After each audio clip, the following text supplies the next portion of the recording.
Sois bénie, ma fille, par le Dieu très haut, plus que toutes les femmes de la terre.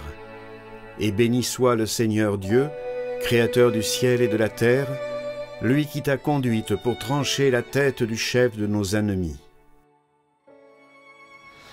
La mesure haute de la sainteté et la pureté des idéaux ont aujourd'hui leur charme, car ils nous font voir la perfection. Même le cœur le plus effrayé y est attiré, malgré la montée à affronter. Ne mesurons jamais la perfection sur nos forces. Fixons plutôt notre regard sur eux, pour retrouver l'énergie qui nous fera dépasser nos limites et nos péchés avec enthousiasme. La sainteté et les idéaux héroïques doivent toujours être les objectifs les plus hauts et les plus élevés de notre vie. Que Marie nous aide à vaincre la peur, la résignation face à la fatigue et aux épreuves de la vie. Que Maman Marguerite nous éclaire avec son grand exemple de courage et de solidarité chrétienne.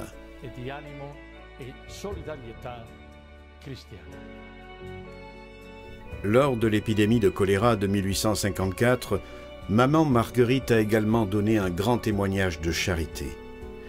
Les jeunes lui ont fait confiance en cas de besoin. Quand une personne malade n'a pas de drap, de couverture ou de chemise, les garçons courent chez Maman Marguerite et elle s'occupe des besoins. En quelques jours, on n'a plus rien d'autre que ce qu'on porte et dont on a besoin pour se couvrir au lit. Un jeune infirmier dit à Maman Marguerite: « Il y a un pauvre malade qui tremble dans un misérable lit sans drap. Dans l'anxiété, on ne trouve qu'une seule nappe. Mais voici un autre jeune homme qui demande encore quelque chose. » Marguerite vole chercher une nappe sur la table de l'autel, un vêtement liturgique, et avec la permission de Don Bosco, elle donne également ses objets de l'église. Sans le savoir, elle avait réalisé ce que des siècles avant Saint Jean Chrysostome avait écrit. « Voulez-vous honorer le corps du Christ ? Ne lui permettez pas d'être un objet de mépris dans ses membres, c'est-à-dire les pauvres, sans vêtements pour se couvrir. Ne l'honorez pas ici à l'église avec des tissus de soie, tandis qu'à l'extérieur vous le négligez quand il souffre du froid et de la nudité. Celui qui a dit « Ceci est mon corps », confirmant le fait par la parole, a également dit « J'ai eu faim, et vous ne m'avez pas donné à manger. » Et, dans la mesure où vous ne l'avez pas fait à l'un de ses plus petits, à moi non plus vous ne l'avez pas fait. Le corps de Christ qui est sur l'autel n'a pas besoin de manteau, mais d'âme pure, tandis que celui qui est dehors a besoin de beaucoup de soins. Le choléra a une conséquence à laquelle seul le cœur d'une mère peut se prêter. En fait, Don Bosco a accueilli une vingtaine d'orphelins du choléra, notamment les deux frères Enria.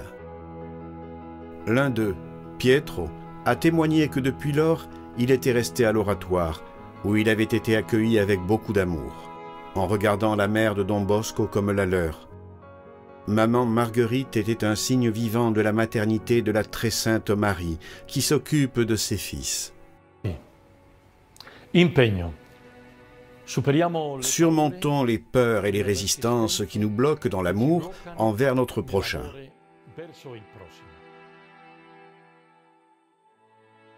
Ô Marie auxiliatrice, comme notre Père Don Bosco l'a fait avec les garçons de l'oratoire de Valdocco, à l'occasion du choléra.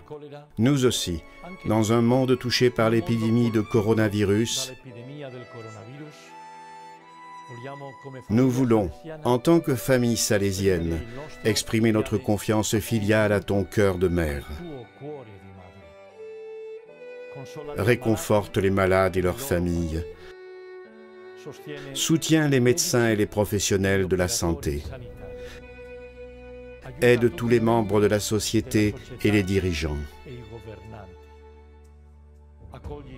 Accueille tous ceux qui sont morts à cause de cette épidémie. Surtout, renouvelle en chacun de nous, dans nos communautés et nos familles, la foi en ton Fils Jésus, mort et ressuscité. Faisant nôtres les mots de Don Bosco, nous te disons, ô Marie, Vierge puissante, vous êtes la grande et illustre protectrice de l'Église. Vous êtes l'aide merveilleuse des chrétiens. Vous êtes terrible comme une armée en ligne de bataille.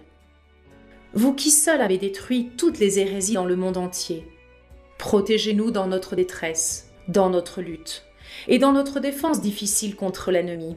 Et à l'heure de notre mort, accueillez nos âmes au paradis. Amen.